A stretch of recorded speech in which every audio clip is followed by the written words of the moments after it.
Assalamualaikum warahmatullah. Alhamdulillahi wahda. Wassalatu wassalamu ala man la nabiyya ba'dah. Amma ba'd. Fa'udhu billahi minasy syaithanir rajim. Hafidhu ala salawat wassalatil usta. An Anas radhiyallahu ta'ala anhu qala Rasulullah sallallahu alaihi wasallam awwalu ma yuhasabu bihi al-abdu yawm al-qiyamah as-salah fa in salahat salaha lahu sa'iru amalihi wa in fasada sa'iru amalihi. Rawahu Abu Daud bi sanadin sahih. An Abi Hurairah radhiyallahu ta'ala anhu qala Rasulullah sallallahu alaihi wasallam as-salatu thalathatu athlasin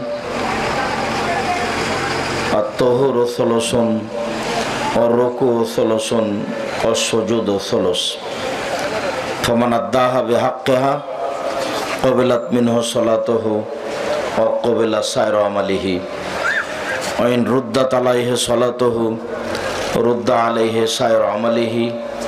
রাহুন নাসাই বিসানাদিন সাহিব। সম্মানিত উপস্থিতি, প্রশংসা আল্লাহর জন্য, শান্তি অবতীর্ণ হোক আল্লাহর রাসূলের উপর সাল্লাল্লাহু আলাইহি ওয়াসাল্লাম। আজকের এই দিনী বৈঠকে সংক্ষিপ্ত সময়ে বক্তব্যের বিষয় সালাত, নামাজ। ইবাদতের জগতে সবচেয়ে গুরুত্বপূর্ণ, সবচেয়ে ব্যতিক্রম, ভিন্ন ধরনের ইবাদত হলো সালাত। সালাত এমন একটি ইবাদত যার উপরে নির্ভর করে অন্যান্য ইবাদত। যদি আপনার সালাত কবুল হয় তাহলে বাকি ইবাদত বিচারের মাঠে কবুল হবে, নেকি পাওয়া যাবে। আর যদি সালাত কবুল না হয় তাহলে বাকি ইবাদত বাতিল বলে গণ্য হবে। আমরা বিভিন্ন দিনে অবগত হয়েছি যে ইবাদতের জগতে সবচেয়ে দামি ইবাদত সিয়াম, রোজা। কেননা তার বিনিময় আল্লাহ নিজে হাতে দিবেন। দুনিয়াতে এমন কোনো ইবাদত নেই যার বিনিময় আল্লাহ নিজে হাতে দিবেন সিয়াম, রোজা ছাড়া। হজ একটি দামি ইবাদত, এরপরেও আল্লাহ তার বিনিময় নিজে হাতে দিবেন না। রাসূল সাল্লাল্লাহু আলাইহি সাল্লাম বলেছেন, আল্লাহর ভয়ে এক ফোঁটা চোখের পানি সবচেয়ে প্রিয় পছন্দনীয় কাজ। রাসূল সাল্লাল্লাহু আলাইহি সাল্লাম বলেন, লা ইয়ালিজার রাজুলু আন্নারা বাকা মিন খাশিয়াতিল্লাহ হাত্তা ইয়ালিদাল লাবানু ফি দার'i।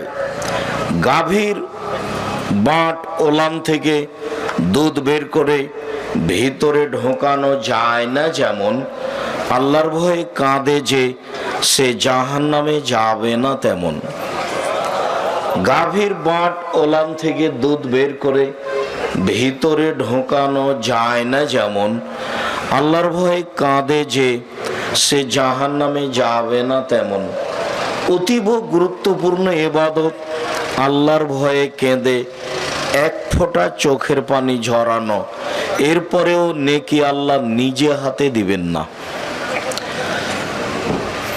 নিজে হাতে দিবেন আল্লাহ নেকি। তার একটি ইবাদত পৃথিবীতে আছে, সে ইবাদতের নাম সিয়াম, রোজা থাকা।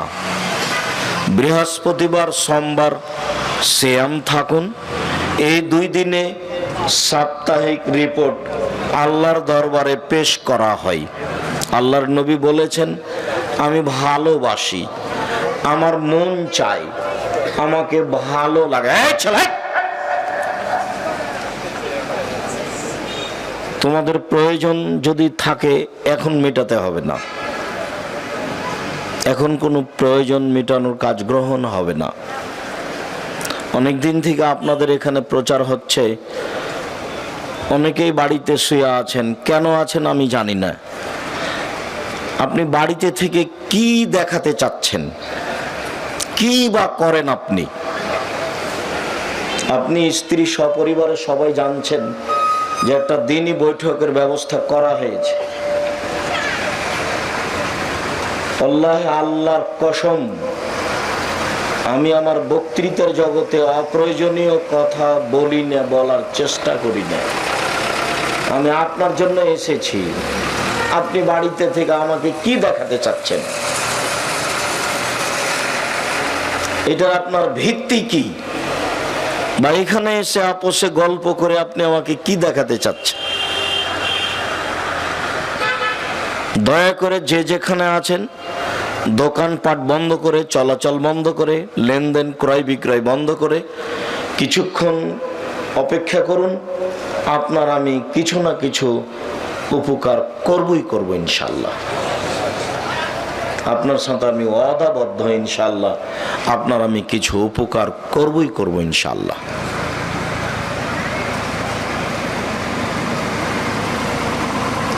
আমাদের নবী মুহাম্মদ সাল্লাল্লাহু আলাইহি সাল্লাম বৃহস্পতিবার সোমবার সিয়াম থেকে ভালোবাসতেন।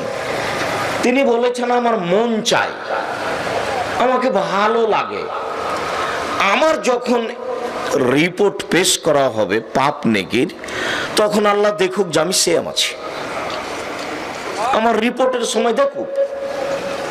তো যেহেতু বৃহস্পতিবার সোমবার রিপোর্ট পেশ করা হয়, সেই জন্য আমি বৃহস্পতিবার সোমবার সিয়াম থাকি। আর বাৎসরিক রিপোর্ট পেশ করা হয় শাবান মাসে। তো তার জানা ছিল না সেদিন কোন দিন, তখন শাবান মাসে তিনি বেশি বেশি সিয়াম থাকতেন রিপোর্ট ধরার জন্য। যদিও আমার মাঝহাবি ভাইরা কিভাবে কিভাবে জেনে নিয়েছেন সেদিন 15ই শাবান, এর প্রমাণে কোনো দলিল পেশ করা যায় না। বাৎসরিক রিপোর্ট ধরতে হলে শাবান মাসে বেশি বেশি সিয়াম পালন করতে হবে, এটাই ঠিক। যেহেতু আমাদের নবী মুহাম্মদ সাল্লাল্লাহু আলাইহি সাল্লাম শাবান মাসে রিপোর্ট ধরার জন্য বেশি বেশি সিয়াম পালন করেছেন। ইবাদতের জগতে সিয়াম যত দামি ইবাদত হোক না কেন, যদি আপনার নামাজ সালাত না থাকে তাহলে সিয়ামের ইবাদত কেটে দেওয়া হবে, এটা বাতিল। ইবাদতের জগতে ব্যতিক্রম বিরল ভিন্ন ধরনের ইবাদত হলো সালাত। যে ইবাদতের কাছে, ইবাদতের জগতে কোনো ইবাদত ধারে কাছে যেতে পারবে না, এটা নাই তো আর কিছুই নাই। অনেক দিনই বলেছি আপনাদেরকে আমি, ইবাদতের জগতে সবচেয়ে শক্তিশালী ক্ষমতাধর পাওয়ারফুল ইবাদত হলো দান। যতক্ষণ পর্যন্ত আপনার বিচারের মাঠে বিচার না হচ্ছে, ততক্ষণ পর্যন্ত দান আপনাকে ছায়া করে থাকবে বিচারের মাঠে। অথচ সেম এভাবে আসবে না, অথচ হজ এভাবে আসবে না, অথচ জিকির আজকার তাসবিহ তাহলিল সুবহানাল্লাহ আলহামদুলিল্লাহ এভাবে আসবে না। আসবে দান। দান যতই শক্তিশালী ইবাদত হোক, যদি আপনার বিচারের মাঠে সালাত না থাকে তাহলে দান বাতিল বলে গণ্য হবে। আমি বলিনি এই কথা, মুহাম্মদ সাল্লাল্লাহু আলাইহি সাল্লাম বলেছেন। এক ফোঁটা চোখের পানি আল্লাহর কাছে সবচেয়ে বেশি প্রিয় ইবাদত, এর তুলনায় কোনো বেশি প্রিয় ইবাদত নেই। দিন রাত কান্নাকাটি করছেন, চোখের পানি ঝরছে আল্লাহর ভয়ে, কিন্তু আপনার সালাত কবুল হয়নি, সালাত নেই, তখন এই কান্নাকাটি ইবাদতের নেকি বাতিল বলে গণ্য হবে, যা রাসূল সাল্লাল্লাহু আলাইহি সাল্লাম বলেছেন। মর্মে সকল দিনী ভাই বোনকে সালাত আদায় করতে হবে জরুরি ভিত্তিতে। মর্মে আমরা সালাতের উপরে কিছু কথা বলতে চাচ্ছি। আবু হুরায়রা রাদিয়াল্লাহু তাআলা আনহু বলেন, রাসূল সাল্লাল্লাহু আলাইহি ওয়াসাল্লাম বলেছেন, আউয়ালু মা ইউহাসাবু বিল আবদি ইয়াউমাল কিয়ামাহ সালাহ। বিচারের মাঠে মানুষের যেটা প্রথম জিজ্ঞাসা হবে সেটা হলো সালাত। মানুষ হজ করবে, তার জিজ্ঞাসা। মানুষ দান খেরাত করবে তার জিজ্ঞাসা, মানুষ অন্যায় অবিচার করবে তার জিজ্ঞাসা, জোর করে অর্থ সম্পদ লুটে নিবে, জমি জায়গা দখল করবে তার জিজ্ঞাসা। সর্বপ্রথম যেটা জিজ্ঞাসা হবে সেটা হলো সালাত। ফাইন সালাহাত সালাহাল্লাহু সায়রা আমালিহি, যদি তার সালাত টিকে যায় সব ইবাদত টিকে যাবে, পেয়ে যাবে। ওয়াইন ফাসাদাত, সালাত যদি বাতিল হয়, ফাসাদা সায়রা আমালিহি, তাহলে তার সব আমল বাতিল হবে, কোনো আমল সে দেখতে পাবে না, তার খাতায় থাকবে না। এ কথা মুহাম্মদ সাল্লাল্লাহু আলাইহি সাল্লাম বলেন। আনাস রাদিয়াল্লাহু তাআলা আনহু বলেন, রাসূল সাল্লাল্লাহু আলাইহি ওয়াসাল্লাম বলেছেন, as-salatu salasatu aflasin, সালাত তিন ভাগে বিভক্ত। at-tuhuru thulusun, ওযু হলো তিন ভাগের এক ভাগ। ও রুকু থুলুসুন, রুকু হলো তিন ভাগের এক ভাগ। ও সুজুদ থুলুসুন, সিজদা হলো তিন ভাগের এক ভাগ।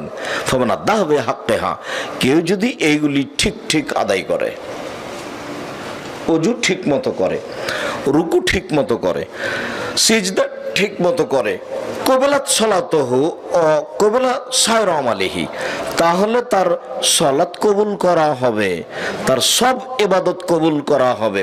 ওয়াইন রুদ্দাত আলাইহি সালাতুহু, আর যদি সালাত তার কাছে প্রত্যাখ্যান করা হয়, রুদ্দাত আলাইহি সায়রা আমালিহি, তাহলে তার সব আমল বাতিল বলে গণ্য হবে, সব প্রত্যাখ্যান করা হবে, কোনো ইবাদত কবুল হবে না।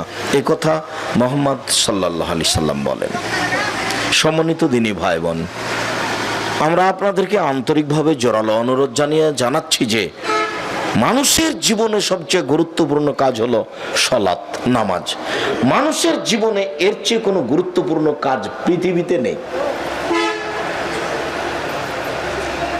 সেটা বাপ মায়ের সেবা হোক, সেটা কোরআন তেলাওয়াত হোক, সেটা তাসবিহ তাহলিল হোক, সেটা জিকির আজকার হোক, সেটা হজ করা হোক, সেটা দান খেরাত হোক, সেটা মানুষের সেবা করা হোক, পৃথিবীতে এমন কোনো ইবাদত নেই যেটা সালাতের মতো হতে পারে।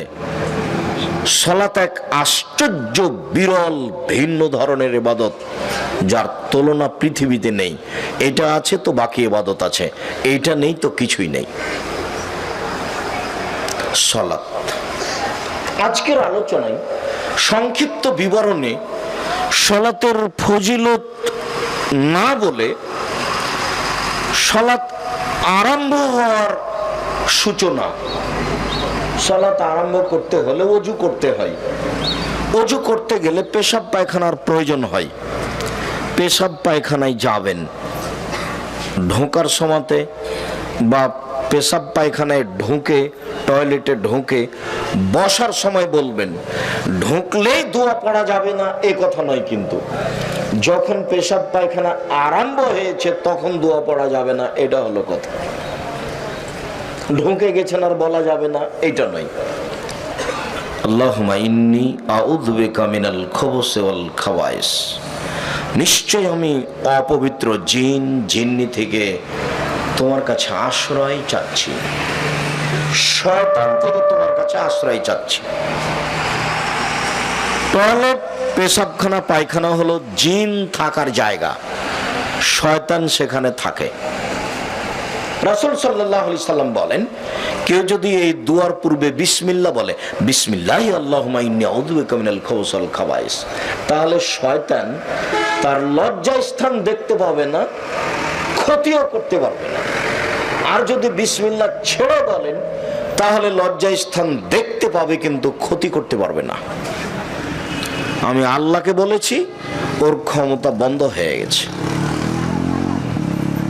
আল্লাহ নবী বলেছেন, বিসমিল্লাহ বলে যে দরজায় দরজা নাই, যে বাড়ির বাহির দরজা নেই, সেই বাড়ির দরজায় যদি বিসমিল্লাহ বলে একটা কাঠখড়ি, একটা টুকরা কিছু বিসমিল্লাহ বলে রেখে দেয়, তাহলে সকাল পর্যন্ত এই দরজা দিয়ে শয়তান ঢুকতে পারবে না। এ কথা মুহাম্মদ সাল্লাল্লাহু আলাইহি সাল্লাম বলেন, হাদিস বুখারী মুসলিম। এর কোনো ক্ষমতা নেই, বিকলাঙ্গ নীতি। দোয়া পড়বেন বিসমিল্লাহ বলে, অন্ধ হয়ে যাবে, আপনাকে দেখতে পাবে না, ক্ষমতা খর্ব হয়ে গেছে।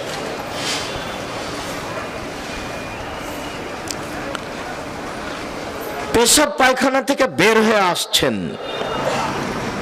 পবিত্রতার বিবরণ আমরা লকডাউনকে লক্ষ্য করে দীর্ঘদিন ধরে পবিত্রতার বিবরণ দিয়েছি। আসলে করোনা ভাইরাস যদি জীবাণু হয় তাহলে মাস্ক পরে এটা ঠেকানো যাবে কি না? ধর্মের ইসলামের পবিত্রতা এক অবাক পবিত্রতা, আশ্চর্য। ঘুম থেকে উঠে আপনি হাতটা পানিতে ডুবাতে পাবেন না। ঘুম থেকে হাতটা আগে ভালো করে পরিষ্কার করে ধুইতে হবে, কবজি পর্যন্ত। কি হয়েছে যে আমি আগে ধুইব, ব্যাপারটা কি? এরপরে আপনি অজু শুরু করলেন, অজু শুরু করলেন তখন আপনি কবজি পর্যন্ত 3 বার ধুইবেন। তার মানে কবজি পর্যন্ত 3 বার ধৌত না করলে এই হাতটা মুখে পানি দেওয়ার উপযুক্ত হয়নি। একটু পরে তো কোণে পর্যন্ত ধোবই, তখন ধুইলে হাত ধোয়া পড়বে না, কবজি ধোয়া পড়বে না। যখন আমি কোণে পর্যন্ত হাত ধৌত করব তখন কবজি পর্যন্ত ধোয়া পড়বে কি না? তা আগেই কবজি পর্যন্ত ধুইলাম কেন? তাহলে ধর্মে কোনো বেকার কাজ করা হয় নাকি? তার মানে কবজি পর্যন্ত ধুইলে এ হাত দিয়ে এখন পানি মুখে দেওয়া যাবে, হাত এখন উপযুক্ত হয়েছে।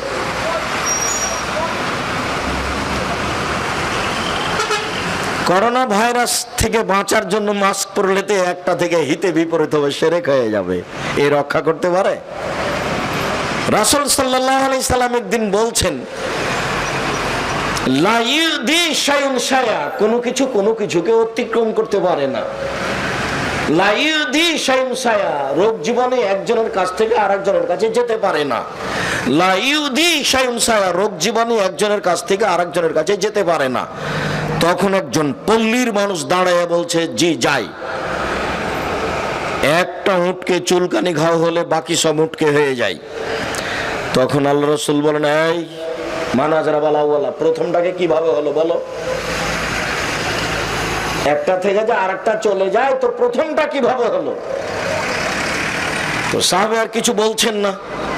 তখন রাসূল সাল্লাল্লাহু আলাইহি সাল্লাম বলছেন, শোনো,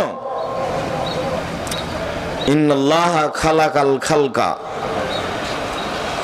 ইন্নাল্লাহা খালাকা কুল্লা নাফসিন ওয়া কাতাবা হায়াতাহা ওয়া মাউতাহা ওয়া রিজকাহা ওয়া মাসায়বাহা।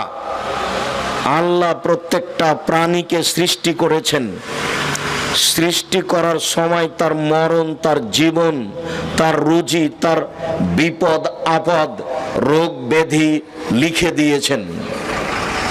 সেই দিন যদি আপনার করোনা লেখা থাকে, আর আজকে যদি আপনি পাথরের মধ্যে ঢুকে থাকেন, করোনা ভাইরাস আপনাকে ধরবেই। হাদিস যেভাবে এসেছে, আমি আব্দুর রাজ্জাক বিন ইউসুফ ওইভাবে বিশ্বাস করে আছি। আপনাকে করোনা ভাইরাস ধরেছে, আমি আব্দুর রাজ্জাক বিন ইউসুফ আপনার গাটা আমি সারাদিন বলাতে পারি। বাস্তব দেখতে পারেন। আল্লাহে আল্লাহর কসম, আল্লাহে আল্লাহর কসম, আল্লাহে আল্লাহর কসম, আপনার গায়ে হাত বুলাতে গিয়ে যদি করোনা আমাকে ধরে, আমি বলবো না আপনার কারণে হয়েছে, আমি বলবো সেদিন লেখা ছিল এই জন্য হয়েছে। মাস্ক সব সময় পরেন, সালাতে মাস্ক পরতে গেলেন কেন? সালাতে তো মাস্ক পরা নিষেধ। নাহা রাসূলুল্লাহ সাল্লাল্লাহু আলাইহি সাদলে ওয়া ইউগাত্তির রাজুলু ফাহু, রাসূল সাল্লাল্লাহু আলাইহি সাল্লাম টাকনোর নিচে কাপড় ঝুলিয়ে পড়তে নিষেধ করেছেন এবং সালাতের মধ্যে মুখ ঢাকতে নিষেধ করেছেন। করোনা তো আপনি মরে যান, তবুও ভালো। মরতে তো হবে একদিনে, দুদিনে আগেই হলে তাতে কি আছে? ওরা আমি 5 পয়সা দাম দিনে, একবারে 0 দাম দিনে। ওরা আমার কাছে সরিষা পরিমাণ দাম নেই। ওটা আমি কোনো সময় ভাবি না। সবাই যদি চতুর্দিক যদি খালি করোনায় ঘেরা থাকে, তা আমার অন্তরে একটু দ্বিধা হবে না যে কে জানি লাগতেও পারে? এরকম আমার অন্তরে দ্বিধা হবে না। আমি এই নীতি থেকে এত উপরে এবং এর উপরে আমার এত ঘৃণা। ফাঁকা হয়ে সালাত আদায় করার তো কোনো প্রশ্নই আসে না। আর আমি তো বক্তব্যে কঠোরভাবে বলেছি যে রাসূল সাল্লাল্লাহু আলাইহি সাল্লাম বলছেন, মান সাদ্দা ফুরজাতান বানাল্লাহু লাহু বাইতান ফিল জান্নাহ, কেউ যদি দুইজনের ফাঁকা বন্ধ করে আল্লাহ তার জন্য জান্নাতে ঘর বানাবেন। আমি দেখি না শরীয়তে প্রাচীরের মতো হয়ে কাতারে সলাতে দাঁড়াতে হবে, এই বিষয়টি রাসূল যত কঠোরভাবে দেখেছেন শরীয়তের আর কোনো বিষয় এত কঠোরভাবে দেখেননি। 23 বছর জীবনে এমন কোনো দিন এক ওয়াক্ত পার হয়নি যেই ওয়াক্তে মুখামুখি না হয়ে কাতার সোজা করুন, প্রাচীরের মতো হয়ে দাঁড়ান, ফাঁকা বন্ধ করুন, ও যো দেখছি শয়তান ঢুকছে ছাগলের বাচ্চার মতো হয়ে, ফাঁকা বন্ধ করুন, এরকম না বলে তিনি কোনোদিন সালাত শুরু করেছেন এরকম ঘটেনি। অথচ বলা লাগে না, রাসূলকে দেখলেই সাহাবীগণ করেন। দেখবেন, এই ছেলে কারো গায়ে হাত দিয়েছ নাকি, রেডি হও। দেখবে তুমি সাহাবীগণের অনুসরণ। 23 বছর যাবত কথায় কথায় বলতে হবে, কথায় কথায় বলেছেন মানে এর গুরুত্ব দেখিয়েছেন। দেখবে তুমি রাসূল সাহাবীগণের অনুসরণ। এদিকে দেখো, আল্লাহর নবী জুতা পায়ে দিয়ে সালাত আরম্ভ করেছে, তখন জুতাতে ময়লা ছিল, জিবরাইল এসে বলছেন জুতা খুলেন, আল্লাহ রাসূল সালাতের মধ্যে জুতা খুলে দিয়েছে, তো সাহাবীগণও খুলে দিয়েছে। এখন সালাতের পরে আল্লাহ রাসূল দেখছেন সবাই জুতা খুলে দিয়েছে, আল্লাহ রাসূল বলছেন কি ব্যাপার তোমরা জুতা খুলেছো কেন? তো সাহাবীগণ বলছেন আপনাকে দেখলাম এই জন্য। আরে আরে আমার ব্যাপারটা হলো জিবরাইল আমাকে এসে বললেন যে আপনার জুতাতে ময়লা, সেই জন্য আমি খুলে দিয়েছি, তো তোমাদের জুতাতে ময়লা এটা কে বললো? বলেন তো আমি এ বলে কি দেখাতে চেয়েছি আপনাদেরকে? আনুগত্য, অনুসরণ। অনুসরণ বলা লাগেনি। তার মানে 23 বছর জীবনে কোনো একদিন কোনো এক ওয়াক্ত না বলে তিনি সালাত শুরু করেননি। তার মানে এটা কত গুরুত্ব। এখানে মরে যাওয়া ভালো, ফাঁকা করা তো বহু দূরের কথা, অসম্ভব হতে পারে না। মুহাম্মদ সাল্লাল্লাহু আলাইহি সাল্লামকে আবার পৃথিবীতে আসতে হবে এবং ঘোষণা দিতে হবে, আমি মুহাম্মদ সাল্লাল্লাহু আলাইহি সাল্লাম পৃথিবী জাতির সামনে ঘোষণা দিয়ে যাচ্ছি যে মানুষ 3 ফুট দৌড়ে দৌড়ে দাঁড়াতে পারে সালাতে, যেহেতু কিয়ামত পর্যন্ত আর কোনোদিন আসবেন না, কাজে এই সিদ্ধান্ত আর কোনোদিন পরিবর্তন হবে না। এবং কাবা ঘর কেন, সারা পৃথিবীর মানুষ যদি ফাঁকা হয়ে মরা পর্যন্ত দাঁড়ায় কিয়ামত পর্যন্ত, তবে এর বৈধতা আসবে না। বৈধতা নিয়ে আসতে হলে আবার কাকে আসতে হবে দুনিয়ায়? মুহাম্মদ সাল্লাল্লাহু আলাইহি সাল্লাম। যেহেতু তিনি কিয়ামত পর্যন্ত আর কোনোদিন আসবেন না, কাজের বৈধতা কোনোদিন আর হবে না। সমস্যা কিসের সমস্যা? আল্লাহ নবী বলছেন যে সকালে মুমিন বিকালে কাফের হবে। সেইটা হয়েছে এখন। ইংরেজদের যুগে হাজারো আলেম ওলামা দেশবাসী ধ্বংস হয়ে গেল, তারা শরীয়ত পরিবর্তন করলো না। বুকে হাত বাঁধবে, বলছে ফাঁসি হবে, বুকে হাত বাঁধবো, জোরে আমিন বলবো, ফাঁসি হবে। এটাই শরীয়ত মনে করে এভাবেই থেকে গেছে, দুনিয়া থেকে চলে গেছে, ফাঁসি হয়ে গেছে, পিছনে হটেনি। কে কি বললো, সুন্দর করে শরীয়তকে উপেক্ষা করে সালাত আদায় করছে। বলছিলাম আপনি শরীয়তের পবিত্রতা দেখলে অবাক হয়ে যাবেন। আমি সেই কথা আজকে বিস্তারিত আলোচনা করছি না, আপনারা এমনিতে দেখতে পারেন অনলাইন আল ইতেশাম টিভি। একবারে করোনা বা লকডাউন থেকে শুরু করে দীর্ঘদিন যাবৎ এই বিষয়ে আমাদের আলোচনা চলেছে। এখনো তারই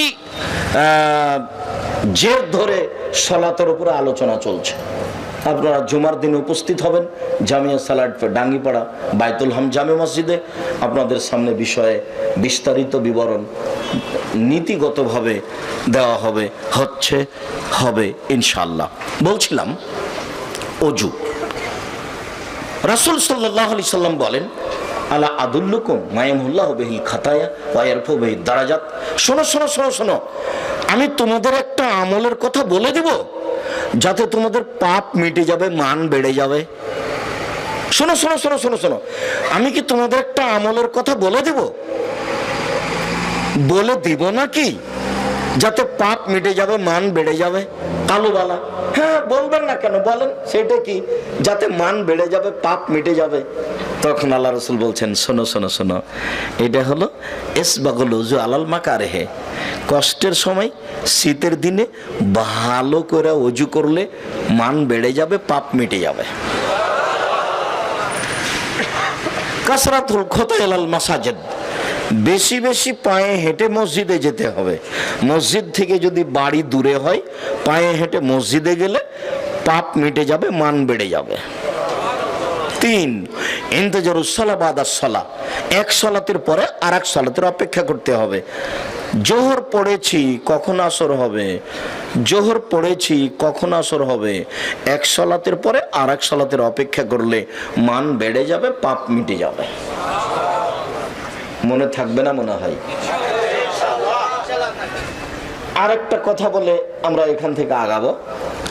আব্দুল্লাহ ইবনে আব্বাস রাদিয়াল্লাহু তাআলা আনহু বলেন, রাসূল সাল্লাল্লাহু আলাইহি ওয়াসাল্লাম বলছেন যে একদা আমাকে আল্লাহ তাআলা বলছেন, মুহাম্মদ হাল তাদরি ফিমা ইয়াক্তাসিবুল মালাউল আলা, আচ্ছা মুহাম্মদ আপনি বলতে পারেন উপরে কি নিয়ে হইচই হচ্ছে?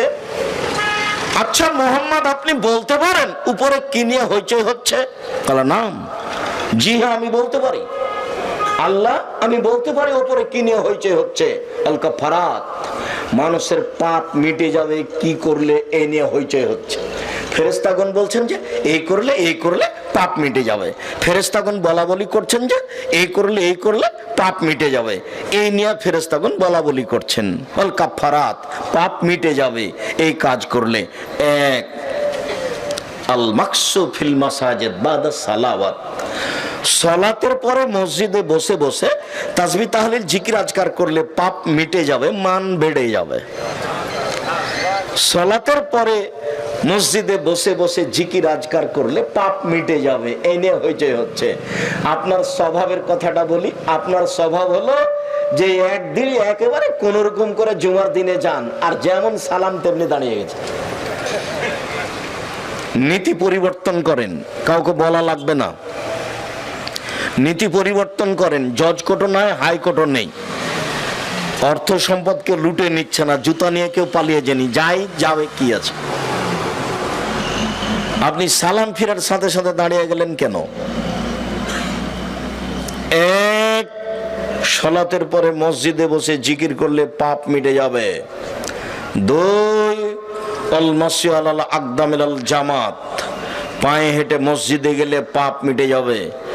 3, ইসবাগুল উযু আলাল মাকারিহে, কষ্টের সময় শীতের দিনে ভালো করে ওযু করলে পাপ মিটে যাবে, মান বেড়ে যাবে। কথা কিন্তু আমার এইটা, ভালো করে ওযু করলে পাপ মিটে যাবে, মান বেড়ে যাবে। এইবার ওযু 1 মিনিট দেখাচ্ছি ভালো করে, তার আগে আপনাকে দেখাই ওযু শেষে উমর রাদিয়াল্লাহু তাআলা আনহু বলেন, রাসূল সাল্লাল্লাহু আলাইহি ওয়াসাল্লাম বলেছেন, মাইকুল বাদাল ওযু, কেউ যদি ওযুর পরে বলে আশহাদু আল্লা ইলাহা ইল্লাল্লাহু ওয়াহদাহু লা শারীকা লাহু ওয়া আশহাদু আন্না মুহাম্মাদ, দরজা খুলে দেওয়া হবে। ফালাদখুলু মিনাই বাবিন মিনাল আবওয়াব, সে তখন জান্নাতের যে কোনো দরজাতে ঢুকতে পারে। বুখারী মুসলিম। জান্নাতের যে কোনো দরজায় ঢুকতে পারে, বুখারী মুসলিম। আপনি ওযুর পরে যদি বলেন আশহাদু আল্লা ইলাহা ইল্লাল্লাহু ওয়াহদাহু লা শারীকা লাহু ওয়া আশহাদু আন্না মুহাম্মাদান আবদুহু ওয়া রাসূলুহু, আমি সাক্ষ্য দিচ্ছি আল্লাহ ছাড়া কোনো মাবুদ নাই, আমি সাক্ষ্য দিচ্ছি মুহাম্মদ আল্লাহর রাসূল, তার কোনো শরীক নাই আল্লাহর, এই দোয়া যদি আপনি পড়েন ওযুর পরে, তাহলে জান্নাতের 8টি দরজা খুলে দেওয়া হবে, যেটা দিয়ে আপনার ইচ্ছা প্রবেশ করবেন। আব্দুর রাজ্জাক সাহেব, আমরা যে মুখস্থ করেছিলাম আল্লাহুম্মা জাল্লি মিনাত তাওবিন ওয়া জাল্লি মিনাল মুতাতাহহিরিন, আল্লাহ তুমি আমাদেরকে তওবাকারীদের অন্তর্ভুক্ত করো, তুমি আমাদের পবিত্রদের অন্তর্ভুক্ত করো। হ্যাঁ, এটা বলতে পারেন, হাদিস ঠিক আছে, তবে নেকি কি হবে তা রাসূল সাল্লাল্লাহু আলাইহি ওয়াসাল্লাম বলেননি। নেকি হবে, তবে কি হবে এমনটা বলেননি। আর যদি এই কালেমা পড়েন তাহলে সব দরজা খুলে গেছে। সুন্দর ওযু 1 মিনিট, পেশাব পায়খানা থেকে ফিরে এসে সুন্দর করে ওযু করবেন। আয়েশা রাদিয়াল্লাহু তাআলা আনহা বলেন, কানাত ইয়াদু লিয়ুমনা লিতামিহি ওয়া লিতাহুরিহি, রাসূলের ডান হাতটা ছিল ওযুর জন্য আর খাদ্য পানির জন্য। ইয়াদুহু লিসরা লিখালাইহি ওয়া মা কানা মিন আযা, বাম হাতটা পেশাব পায়খানার জন্য আর অপবিত্র খারাপ কিছুর জন্য। ভুলেও কোনোদিন বাম হাতে চা পান করবেন না। আর কেউ যদি বাম হাতে চা পান করে তাহলে তাকে ঠেকাবেন, ছি ছি ছি ছি ছি ছি ছি ছি, নাউজুবিল্লাহ। শয়তান খায় বাম হাতে। কে খায়? শয়তান খায়। রাসূল সাল্লাল্লাহু আলাইহি ওয়াসাল্লাম বলছেন, লা ইয়াকুলান্না আহাদুকুম বিশিমালিহি ওয়া লা ইয়াশরাবান্না বিহা, অবশ্যই অবশ্যই তোমাদের কেউ যেন বাম হাতে না খায়, বাম হাতে পান না করে, কেননা শয়তান বাম হাতে খায়, শয়তান বাম হাতে পান করে। বলেও কোনো সময় বাম হাতে কোনো কিছু খাবেন না। সিগারেটটা ধরে আছে বাম হাতে, সিগারেট এমনিতেই হারাম, এটা আরো হারাম হয়ে গেল। বাম হাতে গিলাস ধরবেন না। বক্তব্য শুনে মুনাফিকি করার চেষ্টা করিয়েন না। আমি ব্যক্তিগত কোনো কথা বলিনি। আপনার কিছু উপকার করতে চাই, আপনিও মানুষ। আজ হোক আর কাল হোক একদিন চলে যেতে হবে, এই কথাই ঠিক, আগে হোক আর পরে হোক। দীর্ঘদিন ধরে দেখে আসছিলাম শ্যাম মাস্টারকে, এই নওদাপাড়া মাদ্রাসার সাথে জড়িত ছিলেন। হাফিজউদ্দিনকে দেখলাম, তারা আজকে দুনিয়া থেকে চলে গেছেন। তারা অনেক বড় সমাজসেবক ছিলেন। আল্লাহ তাদের জান্নাতবাসী করুক, তাদের কবরের শাস্তি মাফ করুক। এলাকা থেকে যারা চলে গেছে তাদেরকে আল্লাহ জান্নাতবাসী করুক, তাদের কবরের শাস্তি মাফ করুক। সম্মানিত দিনী ভাই বোন, যাওয়ার পালা আছে, আজ হোক আর কাল হোক। চট করে একটা কথা মনে পড়লো, 1 মিনিট, মনে কিছু নিয়েন না।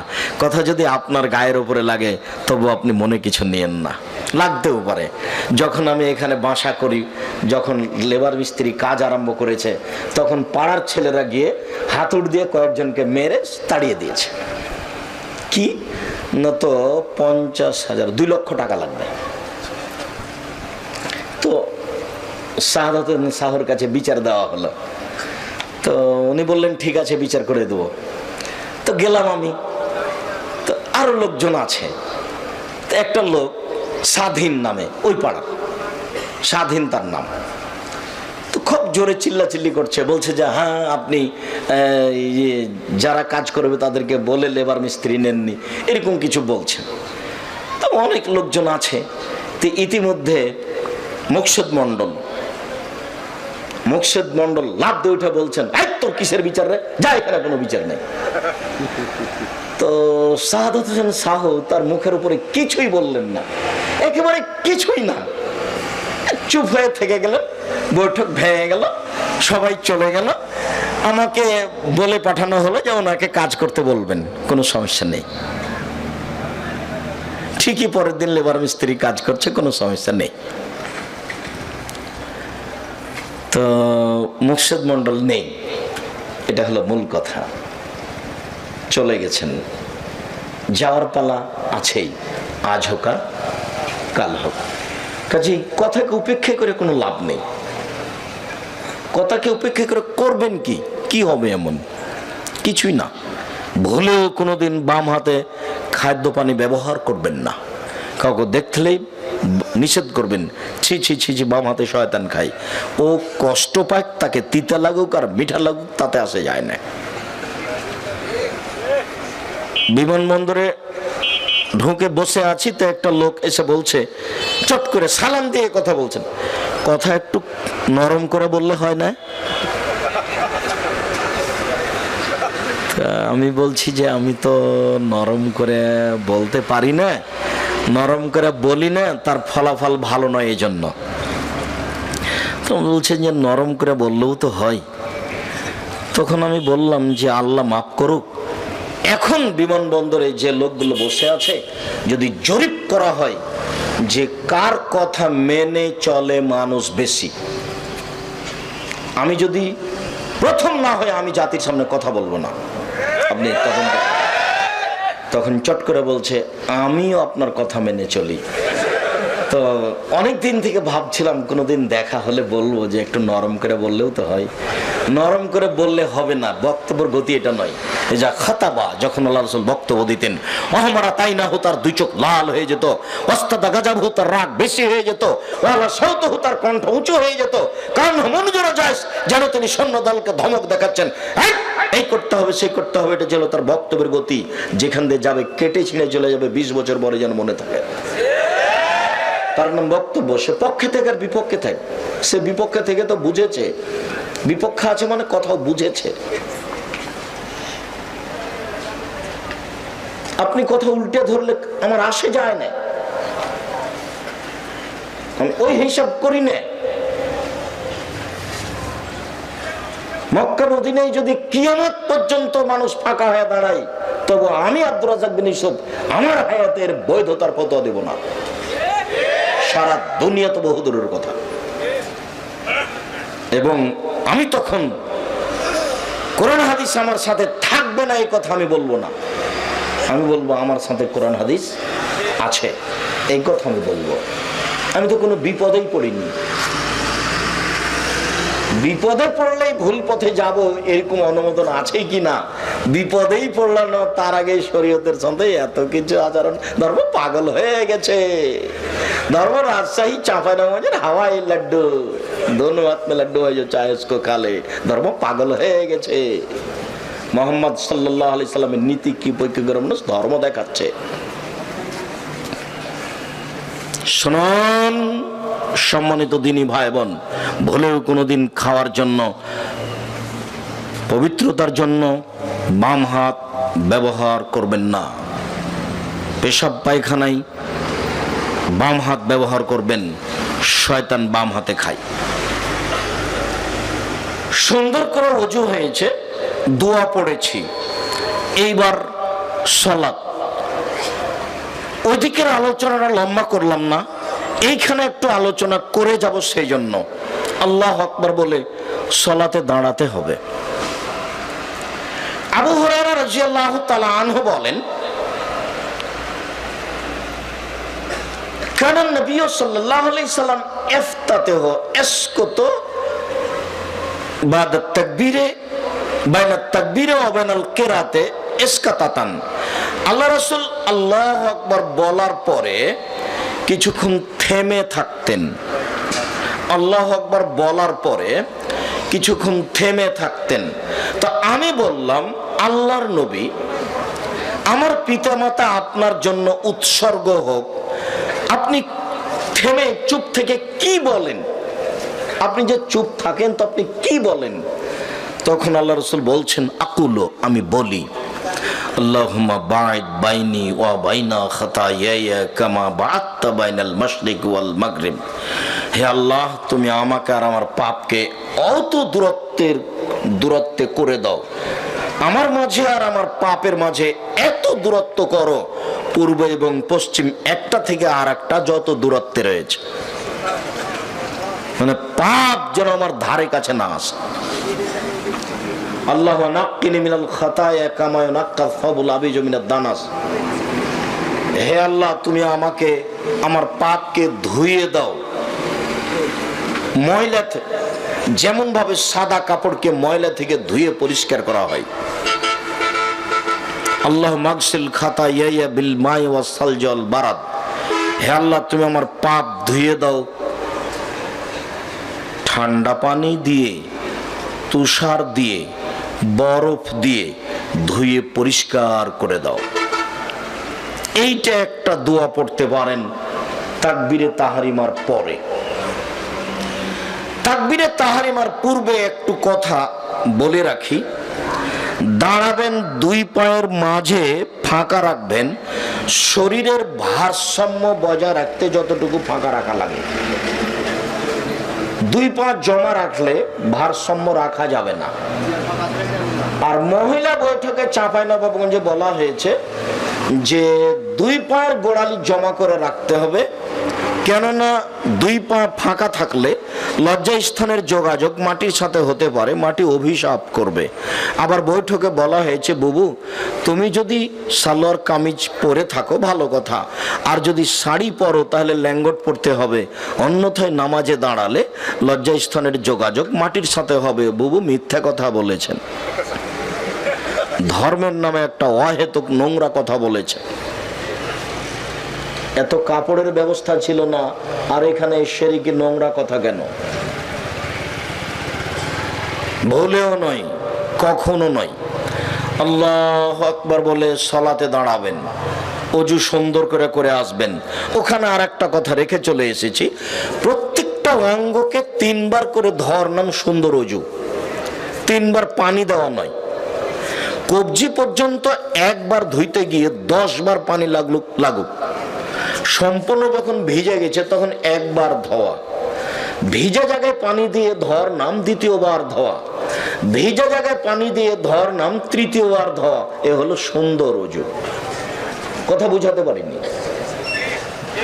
রাসূল সাল্লাল্লাহু আলাইহি সাল্লাম বলেছেন, কেউ যদি সুন্দর করে ওযু করে তারপরে 2 রাকাত সালাত আদায় করে, মনে মনে কথা না বলে, ওয়াজাবাত লাহুল জান্নাহ, সে জান্নাতে যাবেই। জরুরি, জান্নাত তার জন্য জরুরি। সুন্দর করে ওযু করলেন, এ হলো সুন্দর ওযু। আল্লাহু আকবার বলার পূর্বে কোনো দোয়া পড়বেন না, ওযু করার পরে যে দোয়া পড়েছেন সেটাই।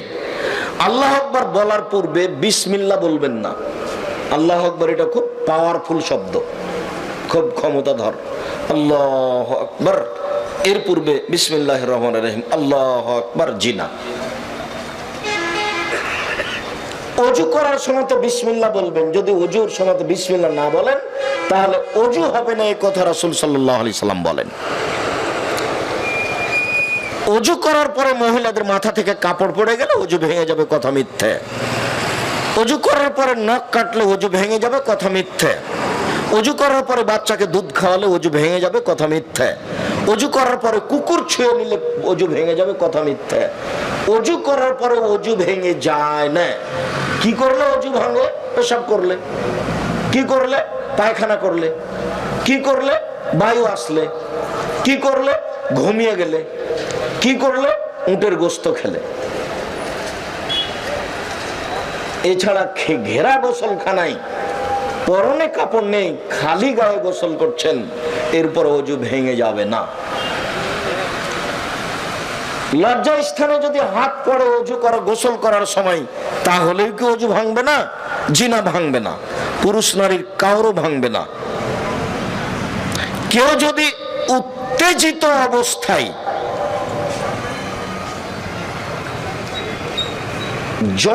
উত্তেজিত অবস্থায় পুরুষ বা নারী যদি এই বিশেষ অঙ্গে হাত লাগায় তাহলে ওযু ভেঙে যাবে, তাছাড়া ওযু ভাঙবে না। স্বাভাবিক গোসলে ওযু ভাঙবে না। একাধিক সহিহ হাদিস আমরা সময়ে পেশ করেছি। ওযুর ব্যাপারে গুরুত্বপূর্ণ কথা থেকে গেল। আল্লাহু আকবার বলে সালাত আরম্ভ করবেন, তবে হাত উঠাবেন কাঁধ পর্যন্ত।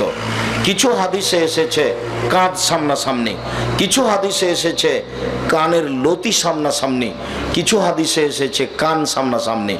তাহলে কান সামনাসামনি, কানের লতি সামনাসামনি, কাঁধ সামনাসামনি। সবচেয়ে উপরে গেল কান, তারপরে কানের লতি একটু নেমে আসলো, তারপরে কাঁধ সামনাসামনি আর একটু নামলো। আল্লাহু আকবার বলে এরকম করবেন না। আল্লাহু আকবার, আল্লাহু আকবার, এরকম করবেন না। বুঝাতে পারিনি? এই মাপে সুন্দর করে হাত উঠাবেন। আল্লাহু আকবার। তারপরে বুখারী মুসলিমের হাদিস, কানা নাস ইউমারুনা আইয়াজার রাজুলু ইয়াদাহুল ইমনা আলা জিরাহিল ইসরা। বলা হতো যে, রাসূলের যুগে বলা হতো যে মানুষ ডান হাত বাম হাতের বাহুর উপরে রাখবে, ডান হাত বাম হাতের বাহুর উপরে রাখবে। এবার ধরেন নাভির নিচে যেতে পারবে না।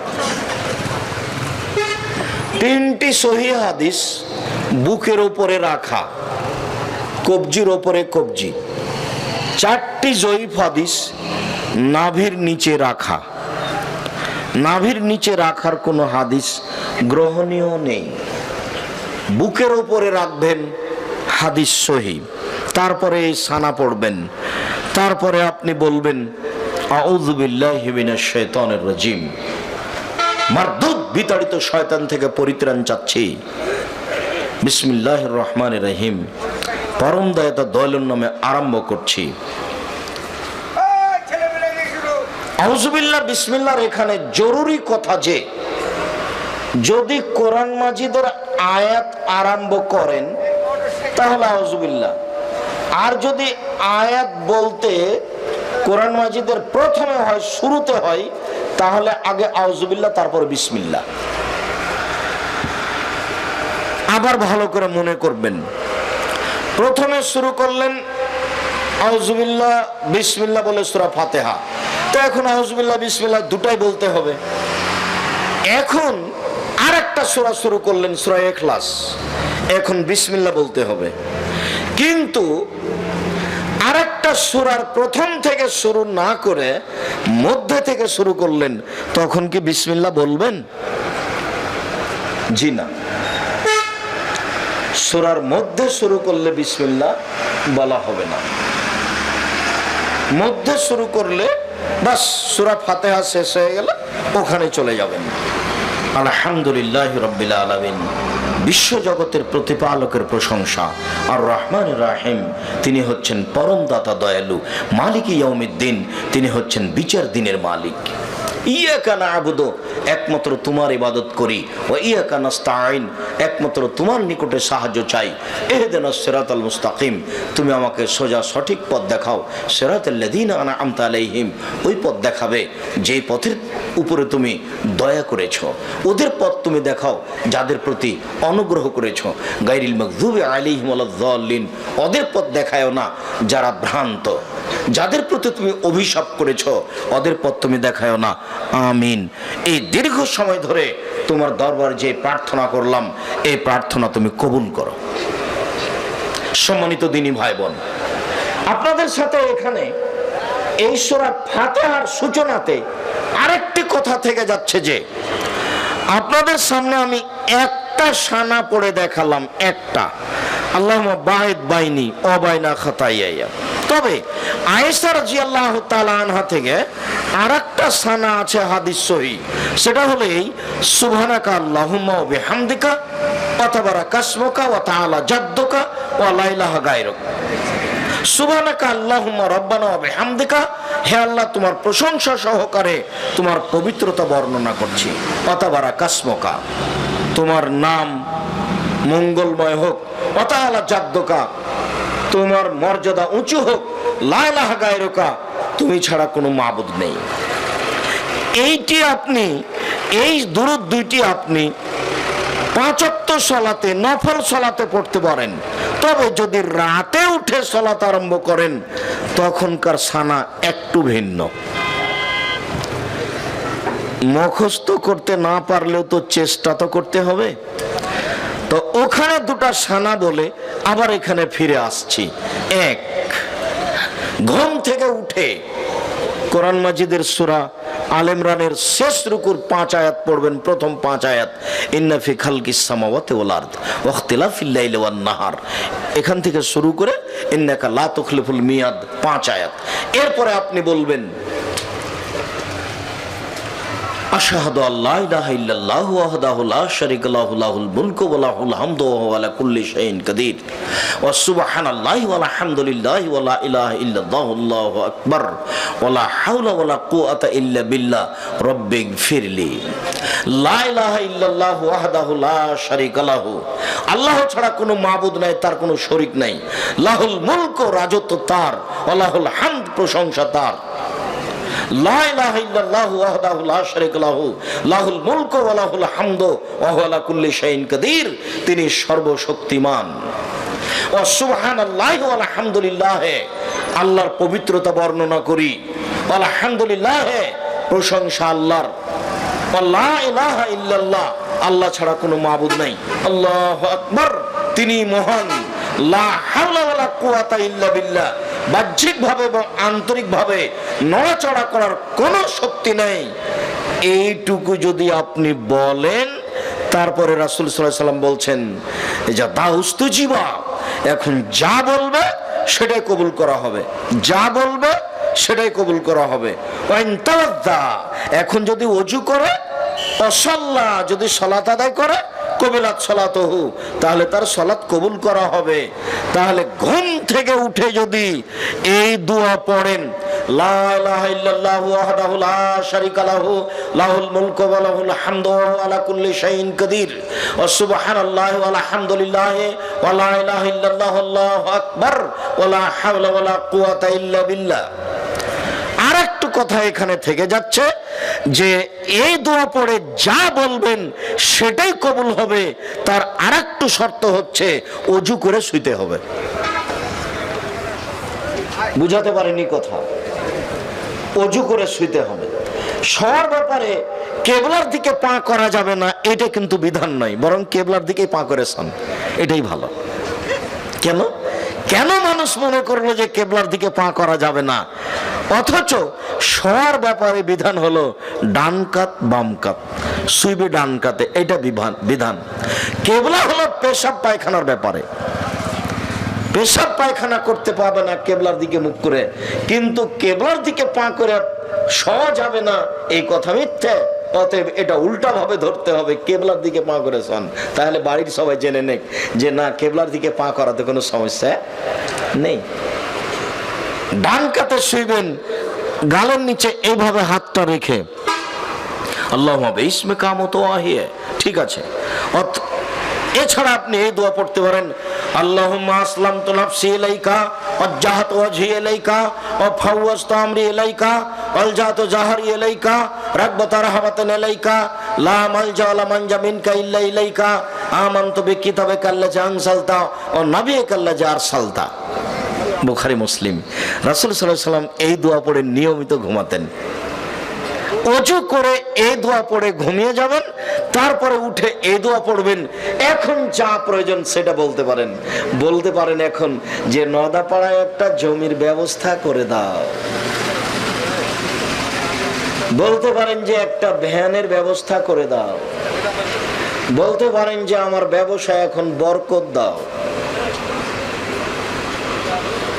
এছাড়া আপনি বলতে পারেন ঘুম থেকে উঠে, আল্লাহুম্মা লাকাল হামদু, হে আল্লাহ তোমার প্রশংসা, আনতা কাইয়ুমুস সামাওয়াতি ওয়াল আরদি ওয়া মান ফিহিন্না, তুমি আকাশ জমিন এবং এর মধ্যে যা কিছু আছে সবকিছুর প্রতিষ্ঠাতা। ওয়ালাকাল হামদু আনতা নূরুস সামাওয়াতি ওয়াল আরদ, প্রশংসা তোমার, তুমি আকাশ জমিন এবং এর মধ্যে যা কিছু আছে তার আলো। ওয়ালাকাল হামদু আনতা মালিকুস সামাওয়াতি ওয়াল আরদি ওয়া মান ফিহিন্না, তুমি আকাশ জমিন এবং এর মধ্যে যা কিছু আছে তার মালিক। ওয়ালাকাল হামদ, প্রশংসা তোমার, আনতাল হাক্ক, তুমি সত্য, ওয়াদাকাল হাক্ক, তোমার ওয়াদা সত্য, ওয়ালিকাউকা হাক্কুন, বিচার মাঠে তোমার সাক্ষাৎ সত্য, ওয়াকাউলুকা হাক্কুন, তোমার কথা সত্য, ওয়াল জান্নাতু হাক্কুন, জান্নাত সত্য, ওয়ান নারু হাক্কুন, জাহান্নাম সত্য, ওয়ান নাবিয়ুনা হাক্কুন, নবীগণ সত্য, মুহাম্মাদুন হাক্কুন, মুহাম্মদ সত্য। আল্লাহুম্মা লাকা আসলামতু, হে আল্লাহ আমি তোমার কাছে মাথা নত করলাম, ওয়াবিকা আমানতু, আমি তোমাকে মেনে নিলাম, ওয়া আলাইকা তাওয়াক্কালতু, আমি তোমার উপরে ভরসা করলাম, ওয়া ইলাইকা আনাবতু, আমি তোমার নিকটে ফিরে গেলাম, ওয়াবিকা খাসামতু, আমি তর্ক বিতর্ক কথাবার্তা সব তোমার কাছে করলাম, ওয়া ইলাইকা হাকামতু, আমার বিচার আমি তোমার কাছে পেশ করলাম। এত কিছু আমি তোমার কাছে করলাম, তুমি আমার একটা কথা শোনো, ফাগফিরলি, তুমি আমাকে ক্ষমা করো, মা কাদ্দামতু, যা আগে করেছি, ও মা আখারতু, যা পরে করেছি, ও মা আসরারতু, যা গোপনে করেছি, ও মা আলানতু, যা প্রকাশ্যে করেছি, ও মা আনতা আলামু বিহি মিন্নি, আমি তো জানি না, তুমি জানো আমি জীবনে কত পাপ করেছি, সব পাপ ক্ষমা করে দাও। আনতাল মুকাদ্দামু, তুমি আগে থেকে আছো, আনতাল মুআখির, তুমি চিরদিন থাকবে, লা ইলাহা ইল্লা আনতা, তুমি ছাড়া কোনো মাবুদ নেই, লা ইলাহা গায়রুকা, তুমি ছাড়া সত্য কোনো মাবুদ নেই। এই দোয়া পড়তে হবে তাহাজ্জুদ পড়তে উঠলে। ভারী লাগলো নাকি? কত কি মুখস্থ করে নিলেন, আর কত কি করলেন মিছিলে, আর কত কি বললেন। এটা ভারী লাগলো? জীবনের অনেক অংশ পার হয়ে গেছে, আজকে সিদ্ধান্ত পরিবর্তন করতে হবে। আজকে সিদ্ধান্ত পরিবর্তন করে এই নীতিতেই আসতে হবে, বিকল্প কোনো পথ নেই। বিসমিল্লাহির রহমানির রহিম, পরম দাতা দয়ালু নামে আরম্ভ করছি যে কোনো একটি সূরা। বিসমিল্লাহির রহমানির রহিম। কুল হুয়াল্লাহু আহাদ, হে নবী আপনি বলুন আল্লাহু একক, আল্লাহু সামাদ, তিনি নিরপেক্ষ মুখাপেক্ষীহীন। লাম ইয়ালিদ, তিনি কাউকে জন্ম দেননি, ওয়া লাম ইউলাদ, তিনি কারো থেকে জন্ম নেননি, ওয়া লাম ইয়াকুল লাহু কুফুয়ান আহাদ, তার সমকক্ষ কেউ নেই। এই বলে আল্লাহু আকবার, হাত ওই পর্যন্ত উঠিয়ে এবার যেতে হবে রুকুতে। রুকুতে যাওয়ার পূর্বে কয়েকটি জরুরি কথা। আয়েশা রাদিয়াল্লাহু তাআলা আনহা বলেন, রাসূল সাল্লাল্লাহু আলাইহি সাল্লাম যখন রুকুতে যেতেন তখন তার হাঁটুকে এভাবে চেপে ধরতেন আর হাত দুটিকে সোজা রাখতেন। ওয়ালা ইসাব্বিহু রাসূহু, মাথা নিচু না করতেন না উঁচু করতেন, মাথা না নিচু করতেন না মাথা উঁচু করতেন, একবারে পিঠ সোজা করে রাখতেন। একাধিক সহিহ হাদিস, পিঠটা এভাবে বাঁকা করে রাখবেন না। রুকু সিজদা ভুল হলে কিন্তু সালাত কবুল হবে না। তিনটে জায়গায় ত্রুটি থাকলে সালাত কবুল হবে না। এক ওযু, দুই রুকু, তিন সিজদা। সালাত এমন একটি ইবাদত যার উপরে নির্ভর করে অন্যান্য ইবাদত। সালাত এমন একটি ইবাদত যার উপরে নির্ভর করে অন্যান্য ইবাদত। বিহামদিকা আল্লাহুম্মা গফিরলি, হে আল্লাহ তোমার প্রশংসা সহকারে পবিত্রতা বর্ণনা করছি, তুমি আমাকে ক্ষমা করো। নইলে আপনি বলবেন সুবহুন কুদ্দুসুন রব্বুল মালাইকাতুর রূহ, তুমি পাক, তুমি পবিত্র, তুমি ফেরেশতার প্রতিপালক, তুমি জিবরাইলের প্রতিপালক। নইলে আপনি বলবেন সুবহানাজিল জাবরুতি ওয়াল মালাকুতি ওয়াল কিবরি ওয়াল আজমাত। নইলে আপনি সুবহান রাব্বিয়াল আযীম বলতে থাকবেন, বলতে থাকবেন, বলতে থাকবেন। 3 বারের হাদিস ঠিক নয়, 10 বারের হাদিস ঠিক নয়, 5 বারের হাদিস ঠিক নয়, যে যা পারে। মনে থাকবে না মনে হয়? যে যা পারে বেশি বেশি বলার চেষ্টা করবেন। সাহাবী বলছেন আল্লাহর নবী রুকুতে থেকে গেলেন সূরা বাকারা পড়ার সমান। সূরা বাকারা 2.5 পারা, মানে হিসাব নিকাশের বাইরে চলে গেল। মানুষই তো করেন, আমি আর আপনি চেষ্টা করলে পারবো, চেষ্টাই করি না, সাহসই করি না, তাহলে কি হবে? এটাও তো একটা গুরুত্বপূর্ণ ইবাদত। রুকুতে এগুলি বলছি। এবার সামি আল্লাহু লিমান হামিদা, একবার সোজা হয়ে দাঁড়াবেন।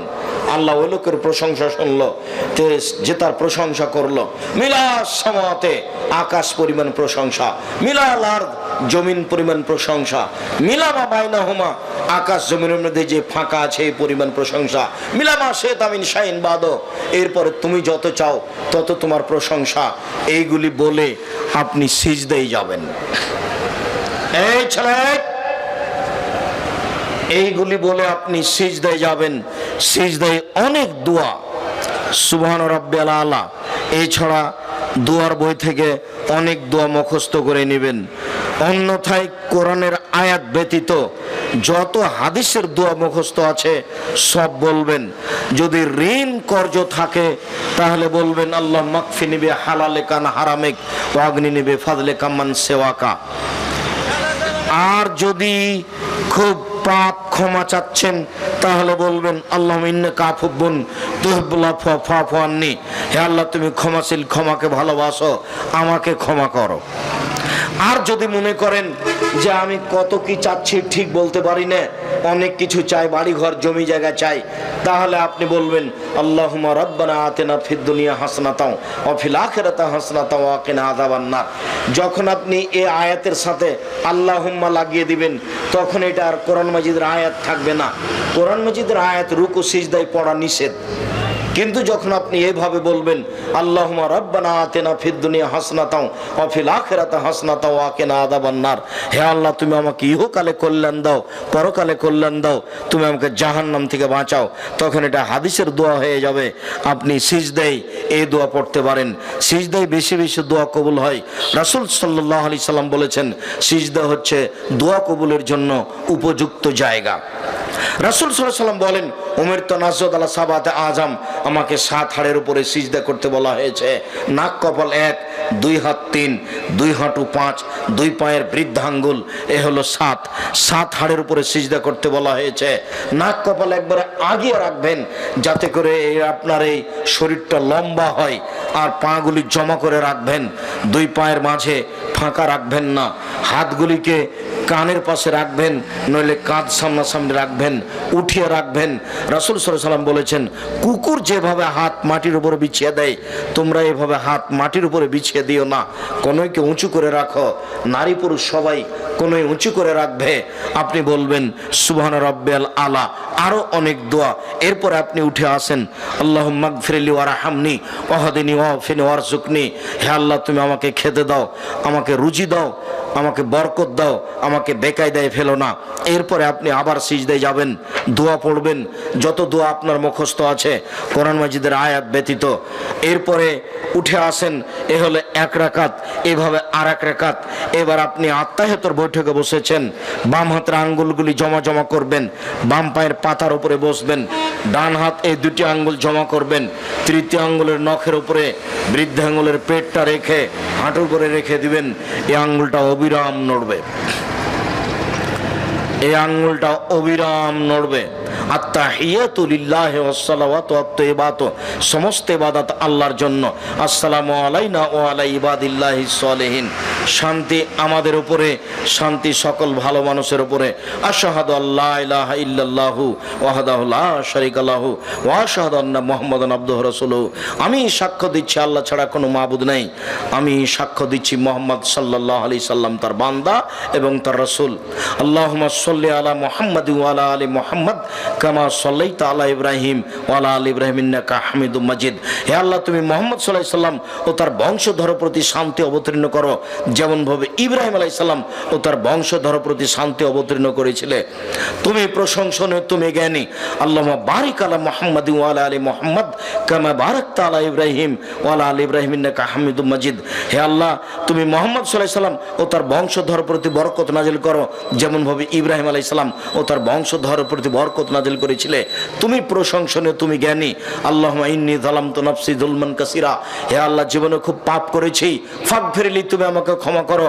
মাগফিরাতাম মিন ইনদিক, ক্ষমা একমাত্র তোমার পক্ষ থেকে হয়ে থাকে। ওয়ারহামনি, তুমি আমার উপর দয়া করো। ইন্নাকা আনতাল গাফুর রহিম, তুমি যে দয়াশীল, তুমি যে ক্ষমাশীল, তুমি যদি দয়া না করো, তুমি যদি ক্ষমা না করো, কে আমার প্রতি দয়া করবে, ক্ষমা করবে?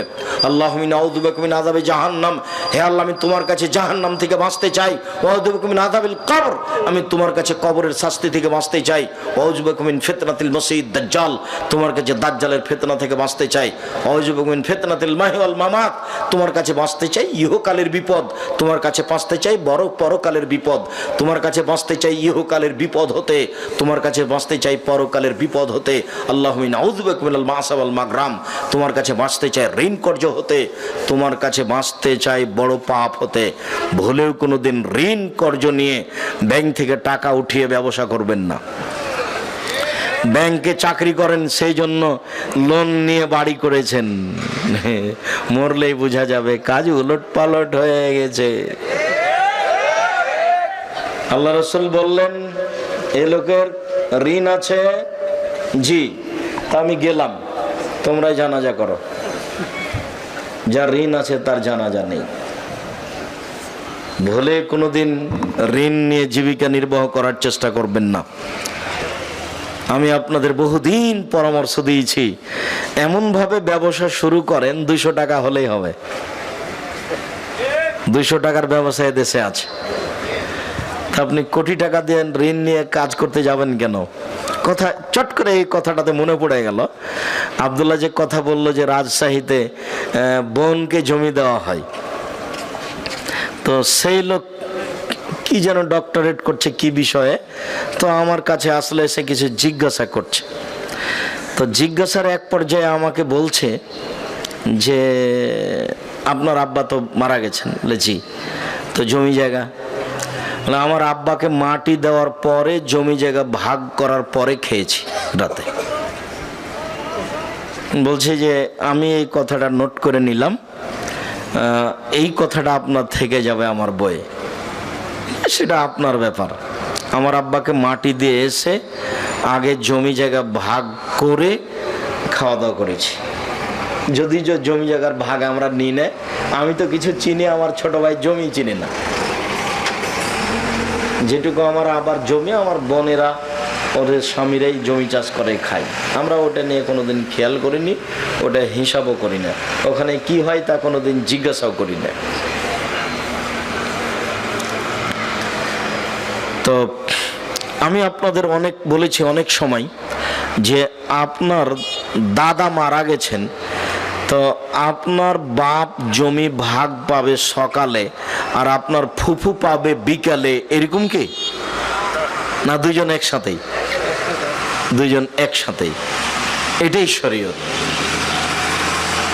এবং এটাই ভাবতে হবে। কারো হক মেরে খেয়ে এই জীবিকা নির্বাহ করে কোনো সফলতা আসবে না।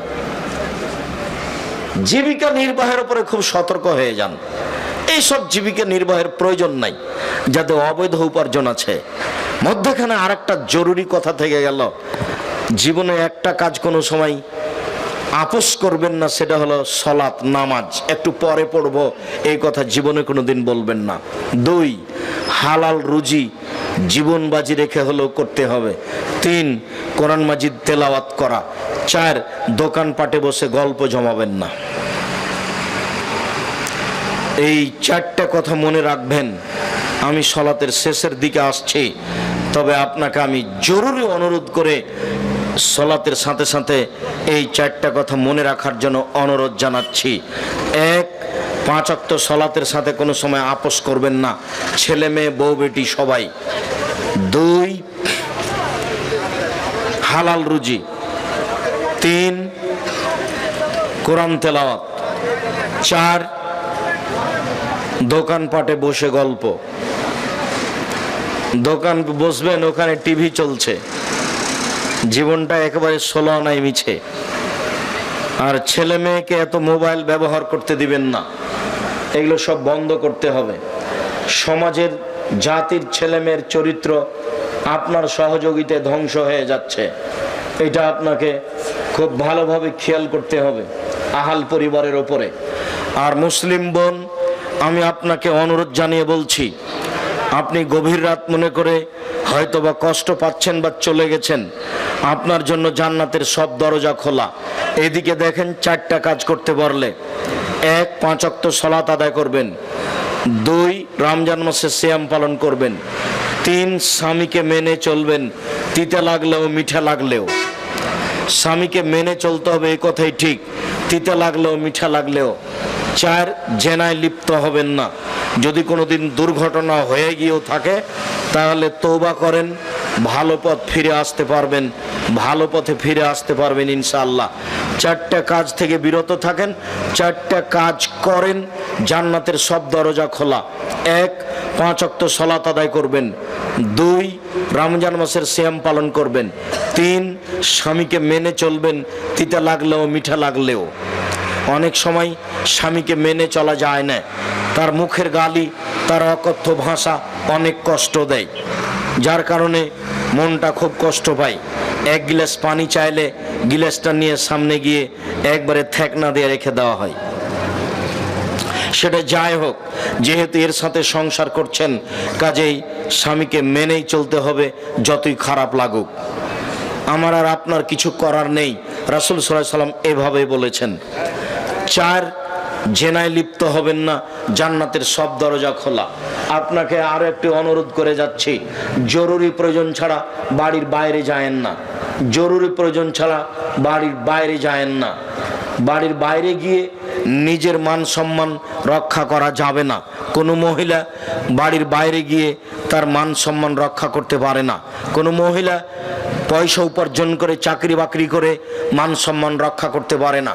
যেদিন মুহাম্মদ সাল্লাল্লাহু আলাইহি সাল্লাম বিদায় হজের ভাষণে, ওই আরাফার মাঠে বিদায় হজের ভাষণে তিনি বললেন, পৃথিবীর মানুষ, হে পুরুষ মানুষ, তোমরা শুনে রাখো, তোমাদের আমি সতর্ক করছি মহিলাদের ব্যাপারে। পৃথিবীর মানুষ, আমি তোমাদেরকে সতর্ক করছি মহিলাদের ব্যাপারে। এক, তোমরা আল্লাহর সাথে ওয়াদা করে মহিলাদেরকে বাড়িতে নিয়ে এসেছ। দুই, তোমরা মোহর দিব বলে তাদেরকে হালাল করেছ। তিন, রুজির দায়িত্বে তোমরা। চার, কাপড়ের দায়িত্বে তোমরা, ভরণ পোষণের দায়িত্বে তোমরা। তাহলে স্বামী তার উপার্জনের জিম্মেদারি পালন করবে, এই কথাই ঠিক। আপনি উপার্জন করে সংসারের সমস্যা ঘটাবেন, এই সংসার সুখময় শান্তিপূর্ণ হতে পারে না।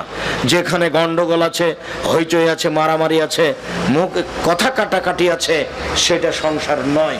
আল্লাহ তাআলা বলছেন, আমি মহিলাদেরকে সৃষ্টি করেছি যাতে করে তাদের স্বামীরা তাদের কাছে শান্তি তৃপ্তি পায়। যদি আপনাদের দুজনের মাঝে তর্ক বিতর্ক হয়, যদি সবসময় কথা কাটাকাটি হয়, তাহলে সেখানে শান্তি আছে কি আর তৃপ্তি আছে কি? কথাই কথাই যদি ঝগড়া হয়, তাহলে সেখানে শান্তি আছে কি আর তৃপ্তি আছে কি? নিজের ব্যক্তিত্বকে সবকে একেবারে মাটিতে মিশিয়ে দিয়ে নিজেকে মনে করেন আমার শান্তি তৃপ্তি আমার স্বামীর নিকটেই, আমি তার দুই পায়ের নিকটে সম্মান জানিয়ে তাকে মূল্যায়ন করে জীবিকা নির্বাহ করব। তাহলে আপনিও শান্তিতে থাকবেন, আপনার স্বামীও শান্তিতে থাকবে। এ কথাই ঠিক। আব্দুর রাজ্জাক সাহেবের কথাকে উপেক্ষা করে নারী জাতি ৭১ টিভিতে সফলতা আনতে পারে না, এটা অসম্ভব।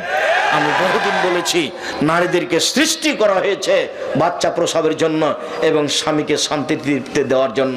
এটা আমি বলিনি, এসব টিভির আমি 5 পয়সা দাম দিই না। আপনি কি মনে করেন ও শতবার বললো আমাকে হিসাব করে তাকে কথা বলতে হবে? এ কথা আমি কোনোদিন ভাবিনি। জাতির কলঙ্ক নারী হচ্ছে বেগম রোকেয়া, আমাকে নতুন ভাবে বলতে হবে না। আমি সেদিনে বলে এসেছি, বেগম রোকেয়া কেমন নারী সেটা আপনাকে যদি জানতে হয়, তাহলে কেন হব অবরোধবাসিনী? অবরোধবাসিনী বই পড়তে হবে। মুসলিম নারীর প্রতি তার কত নোংরা কলম। অবরোধবাসিনী, তার একটা বই পাওয়া যাবে। কেন হব অবরোধবাসিনী? নারীকে সৃষ্টি করা হয়েছে শান্তি তৃপ্তির জন্য, এ কথা আমি বলিনি, এ কথা আল্লাহ বলেছেন। নারীকে সৃষ্টি করা হয়েছে বাচ্চা প্রসবের জন্য, এ কথা আমি বলিনি, এ কথা আল্লাহ বলছেন। আল্লাহ বলছেন, নিসাউকুম হারসুল লাকুম ফাতু হারসাকুম আন্না শি'তুম। পৃথিবীর মানুষ, তোমরা তোমাদের স্ত্রীর কাছে তোমাদের খেতে আসো। তোমাদের জমি, তোমাদের স্ত্রী তোমাদের জমি, তোমাদের স্ত্রী তোমাদের ক্ষেত। তোমরা তোমাদের জমিতে তোমাদের খেতে আসো তোমাদের ইচ্ছা মতো, যেভাবে তোমাদের ইচ্ছা হয় সেভাবে। সকালে কি, বিকালে কি, দুপুরে কি, ভরা পেটে কি, খালি পেটে কি, চন্দ্রগ্রহণ লাগলেই কি, সূর্যগ্রহণ লাগলেই কি আর না লাগলেই কি, সফরে বের হচ্ছেন না হচ্ছেন, কোনোটার সাথে সম্পর্ক নেই। এ কথা আল্লাহ তাআলা বলেন। এটা তোমার ক্ষেত, এটা তোমার জমি। জমিতে যেমন শস্য উৎপাদন হয়, স্ত্রীর মাধ্যমে সন্তান উৎপাদন হবে। এ কথা আল্লাহ তাআলা বলছেন। স্ত্রীকে সৃষ্টি করা হয়েছে সন্তান উৎপাদনের জন্য, স্ত্রীকে, মহিলাকে সৃষ্টি করা হয়েছে স্বামীকে শান্তি তৃপ্তি দেওয়ার জন্য। যারাই এই কথা উপেক্ষা করে সমাজে কিছু করতে চেয়েছে, তারা কোনোদিন মরা পর্যন্ত সফলতা আনতে পারবে না, বরং পরকাল হারাবে, জাহান্নামে যেতে হবে, জান্নাত হবে না। দিনরাত স্বামীর সাথে তর্ক বিতর্ক করে, হোড়াহুড়ি করে, গন্ডগোল করে জান্নাত লাভ করা যায় না। মরার আগে জান্নাত হারিয়ে গেছে। অনেক কষ্ট করে পয়সা উপার্জন করলেন, সংসারও করলেন ছেঁকড়া বেকড়া করে, কি করে, আর পরকালে জাহান্নাম যেতে হলো। তাহলে আপনি সফলতা কি করলেন? সম্মানিত দিনী বোন, আমি আপনাদের অনুরোধ জানাচ্ছি, জরুরি প্রয়োজন ছাড়া বাড়ির বাইরে যাবেন না। কেন আপনাকে হাটে যাওয়া প্রয়োজন হচ্ছে? কেন আপনার বাজারে যাওয়া প্রয়োজন হচ্ছে? আমাদের তো সংসার চলে, কই আমাদের তো কোনোদিন হাটে বাজারে যাওয়া প্রয়োজন হয়নি। আমি 97 সাল থেকে এখানে আছি, আমি নদাপাড়ায় কোনোদিন চায়ের স্টলে বসিনি, কোনো দোকানে বসা আমার প্রমাণ নেই। কই আমার দিন তো চলছে, আটকে নেই তো। আমরা তো কোনোদিন হাটে বাজারে যাই না, আমাদের বাড়ি থেকে কোনো সময় হাটে বাজারে যায় না। আমাদের বাড়ির মহিলারা কোনোদিন বাজার থেকে কোনো জিনিস কেনা প্রয়োজন মনে করে না। আমরা তো বেঁচে আছি, দেশে আছি তো, চলছে তো। নিজে হাট বাজার করলেন, পাপ উপার্জন করলেন, আবার স্বামীর সাথে ভালো সংসার করতে পারলেন না, তো কি হলো তাহলে? কোনটা হলো? ইহকালো গেল, পরকালো গেল। মর্মে সকল দিনই ভাই বোনকে বিষয়টি জোরালোভাবে দেখার জন্য অনুরোধ জানাচ্ছি। আর আপনাকে বলছি, আপনি মুখটা খারাপ করবেন না, কথায় কথায় স্ত্রীকে গালি দিয়েন না। শুধু 24 ঘন্টা মোবাইল যদি খোলা থাকে, তাহলে আমার মনে হয় যে শতকরা 30-40% খালি এইটাই ফতোয়া যে ও রাগ করে স্বামীকে তালাক, স্ত্রীকে তালাক দিয়েছে। এত তালাক দেওয়া লাগে কেন? খালি তালাক কেন? বউ উল্টা চলছে, একটু মারতে হবে। আল্লাহ মারার কথা বলছেন, নবী মারার কথা বলছেন, তা আপনি কেন বউ তালাক দিতে গেলেন? কথায় কথায় তালাক কেন? এত তালাক কেন? আপনি একটু সতর্ক হতে পারেন না? মুখটা বন্ধ রাখবেন, একটু ধৈর্যশীল হবেন। পুরুষ মানুষকে একটু ধৈর্যশীল হতে হবে, মহিলা মানুষ তো অত ধৈর্যশীল নয়। এ কথা আল্লাহ বলছেন, এ কথা নবী বলছেন। আপনি কেন মুখের উপরে তর্ক করেন? আপনি একটু ঠান্ডা হন, আপনি একটু ধীর মেজাজের হন। তার ছাড়া তো আপনার চলে না। রান্না তো তাকেই করা লাগে, আপনার কাপড় চোপড় তো তাকেই দেখা লাগে, আপনার বাসা বাড়ি ঘর তো তাকেই দেখা লাগে। তো তাকে মারেন কেন, গালি দেন কেন? সম্মানিত দিনী ভাই, অযথা স্ত্রীর উপরে রাগ করে গালি দিয়ে সংসারটাকে জাহান্নামে পরিণত করিয়েন না।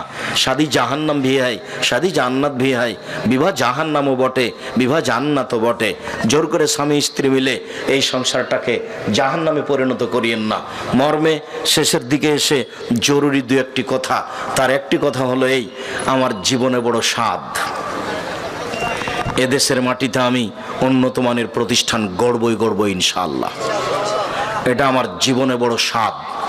2016 সালের 17ই ফেব্রুয়ারি রোজ বুধবার বিকাল 4টা সাড়ে 4টার সময় জামিয়া সালাফিয়া ডাঙ্গিপাড়া পবারাজের ফাঁকা মাঠে বলেছিলাম, আমার হাতে টাকা নাই, এ কথাও সত্য। এখানে প্রতিষ্ঠান গড়বে, এ কথাও সত্য। ইনশাল্লাহ গড়বে। কিভাবে হবে তা আমি জানি না, তবে হবে নিশ্চিত, ইনশাল্লাহ হবেই হবে। বিশাল প্রতিষ্ঠান, এদেশের সবচেয়ে বড় প্রতিষ্ঠান। প্রায় 1240 জন ছাত্র ছিল এবছরের জানুয়ারিতে ভর্তি। অনেক 715 জন ছিল মেয়ে। দুই প্রতিষ্ঠান মিলে 156 জন শিক্ষক শিক্ষিকা। একদিন তো 17 লক্ষ টাকা বেতনের কথা বলছিলাম, এখন অনেক বেশি। সব ব্যবস্থা আল্লাহর পক্ষ থেকে হচ্ছে। আপনাকে খালি বলছে আপনি একটু দোয়া করবেন। সহযোগিতা সবাই করতে পারে না, খালি একটু বলবেন আল্লাহ তুমি জামিয়া সালাফিয়াকে কবুল করো। এটা আমার দাবি। আমার মনে বড় স্বাদ, এদেশের মাটিতে আমি উন্নত মানের প্রতিষ্ঠান গড়বই ইনশাল্লাহ। 2013 সালের 24 আগস্ট রোজ মঙ্গলবার জামিয়া সালাফিয়া রূপগঞ্জ, নারায়ণগঞ্জ, ঢাকা, এই মাটিতে আমি বলেছিলাম আমার হাতে টাকা নাই, এ কথা সত্য। এখানে প্রতিষ্ঠান গড়বে, এ কথা সত্য। ইনশাল্লাহ গড়বে। ওই প্রতিষ্ঠানে এখন 550 শতক জমিন কেনার সিদ্ধান্ত নিয়েছে। প্রায় 250 শতক কিনা হয়েই গেছে আলহামদুলিল্লাহ। বিশাল ভূখণ্ডের উপরে এই প্রতিষ্ঠান গড়বে ইনশাল্লাহ। প্রায় 25-30 বিঘা।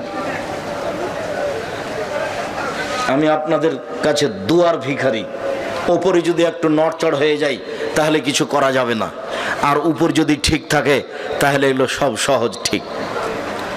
এই জন্য আমার দাবি আন্তরিকভাবে, আপনি আমার দিনী ভাই, আপনি আমার দিনী বোন, একটু জামিয়া সালাফিয়ার জন্য দোয়া করবেন।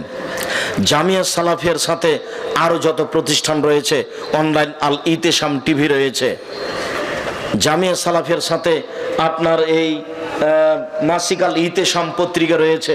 যাওয়ার সময়তে কেউ খালি যাবেন না, 20, 25, 30 টাকা দিয়ে একটা পত্রিকা হাতে নিয়ে যাবেন। আর এই সলাতুর রসুল বনাম প্রচলিত সলাত, রাসূল সাল্লাল্লাহু আলাইহি সাল্লামের সলাত বনাম প্রচলিত সলাত। অনেক দিন থেকে আমার সাধ ছিল সলাতের উপরে, নামাজের উপরে একটা বই লেখা। আমরা সম্ভবপর সুন্দর করে উপযুক্তভাবে বের করার চেষ্টা করেছি। সলাতুর রাসূল সহ আর আব্দুল্লাহর তো মিন্নাতুল বাড়ি আছে। আর দোয়াগুলি তো আপনি দোয়ার বইয়ে পাবেন। যত বই আপনি স্টেজে দেখছেন, বিশেষভাবে পত্রিকা মাসিক আল ইতেশাম, বইগুলি সংগ্রহ করার অনুরোধ রেখে সকল দিনী ভাই বোনকে 5 ওয়াক্ত সালাতের প্রতি গুরুত্ব আরোপ করার অনুরোধ রেখে যুবকদেরকে সতর্ক জানিয়ে যে তোমরা দোকানপাটে বসে সময় নষ্ট করো না, পড়াশোনার মধ্যে থাকিও, আর অযথা কারোর সাথে গল্প করে পরকাল হারায়ও না। আর যে কাজে তোমরা ব্যস্ত হয়েছ, সেই কাজকে নিয়মিত বহাল রাখার চেষ্টা করিও। আমরা আন্তরিকভাবে তোমাদের জন্য দোয়া করি। সকল দিনই ভাই বোনকে আমরা স্টেজ থেকে বইগুলি সংগ্রহ করার জন্য অনুরোধ জানাচ্ছি। 20, 25, 30 টাকা দিয়ে বই কিনা থেকে কেউ চলে যাবেন না। মনে করেন না যেটাতে সাধারণ শ্রম আছে, অনেক পরিশ্রম, অনেক পরিশ্রমের ফলাফল এটা। মাসিক আল ইতেসাম পত্রিকার ফতোয়া বিভাগের সদস্য 10 জন মুফতি দিয়ে মাসিক আল ইতেসাম পত্রিকা বের হয়।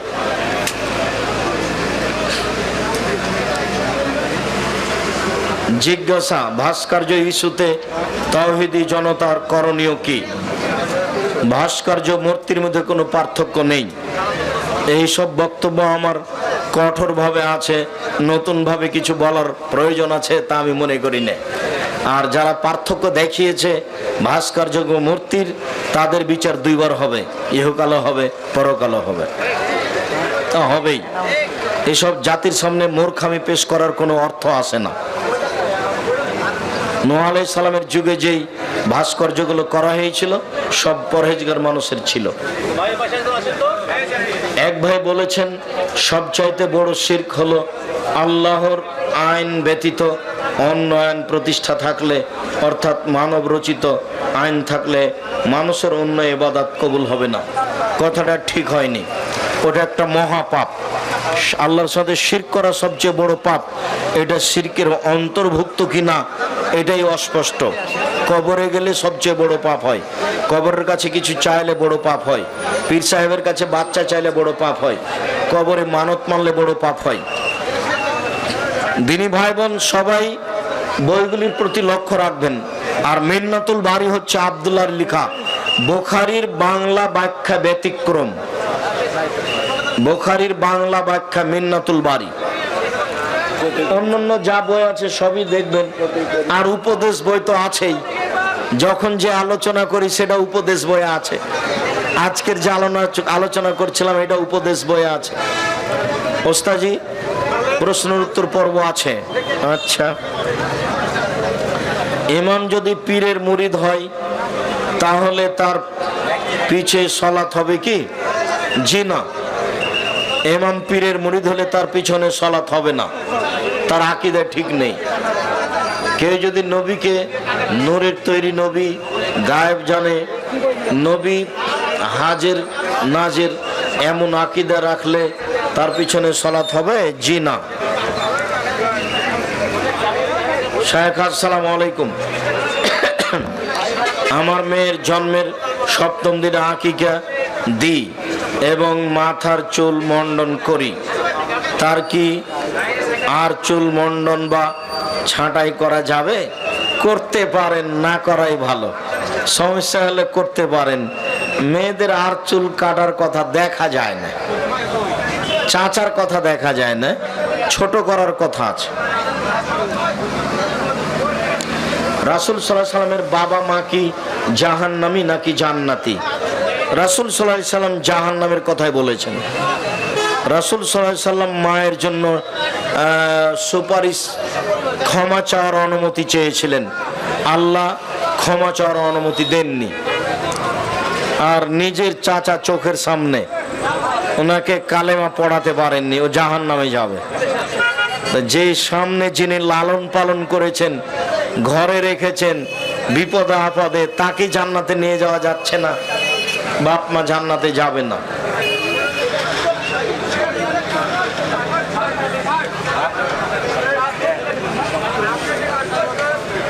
হাত তুলে একাকী দোয়া করার সময় সূরা ফাতিহা দিয়ে দোয়া করার সময় কি সূরা ফাতিহার শুরুতে বিসমিল্লাহ বলতে হবে? সূরা ফাতিহা পড়লে তো আউযুবিল্লাহ বিসমিল্লাহ বলতে হবে। যখনই পড়েন আউযুবিল্লাহ বিসমিল্লাহ দিয়ে সূরা ফাতিহা শুরু করবেন। ফাতিহা শেষ, আর না হলে কিছু অংশ পড়ার পরে এ পড়বেন, বলেন তো কি? ইসমে আজম, আল্লাহু নাসালাকা বিআন্নাকা আনতাল্লাহ লা ইলাহা ইল্লা আনতাল আহাদুস সামাদুল্লাযী লাম ইয়ালিদ ওয়া লাম ইউলাদ ওয়া লাম ইয়াকুল লাহু কুফুয়ান আহাদ। ইসমে আজম পড়বেন, তারপরে দুরূদ, তারপরে নিজের কথা। জেনা ও সমকামী থেকে বিয়ে কি কাফারা দিতে হয়?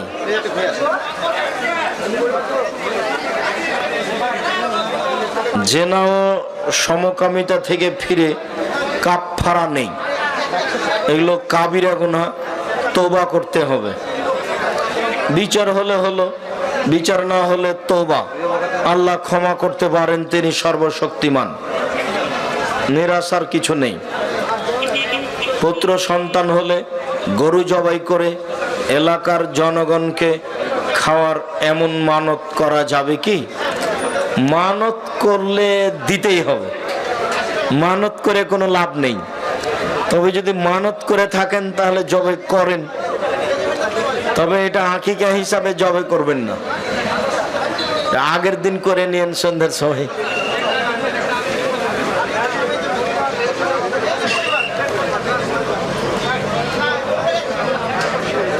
ডক্টর মুসলেহুদ্দিন বলেছেন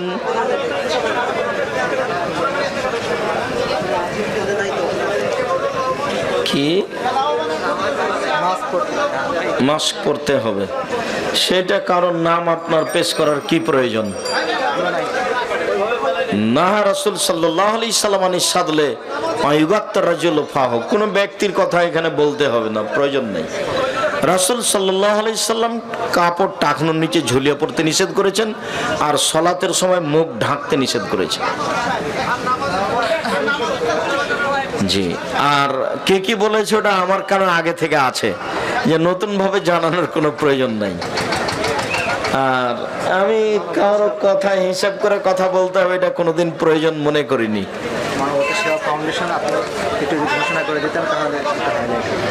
না, এখন তোমরা করেছো অনেক, জাযাকুমুল্লাহ খাইর, বারাকাল্লাহ। তো ঠিক আছে, শুকরিয়া। জামিয়া সালাফে ডাঙ্গিপাড়ায় জুমার মসজিদে মাঝে মধ্যে যাওয়ার জন্য আমাদের পক্ষ থেকে আন্তরিকভাবে অনুরোধ থাকছে, আর প্রতিষ্ঠানের জন্য দোয়া করার ব্যাপারে আন্তরিকভাবে অনুরোধ থাকছে।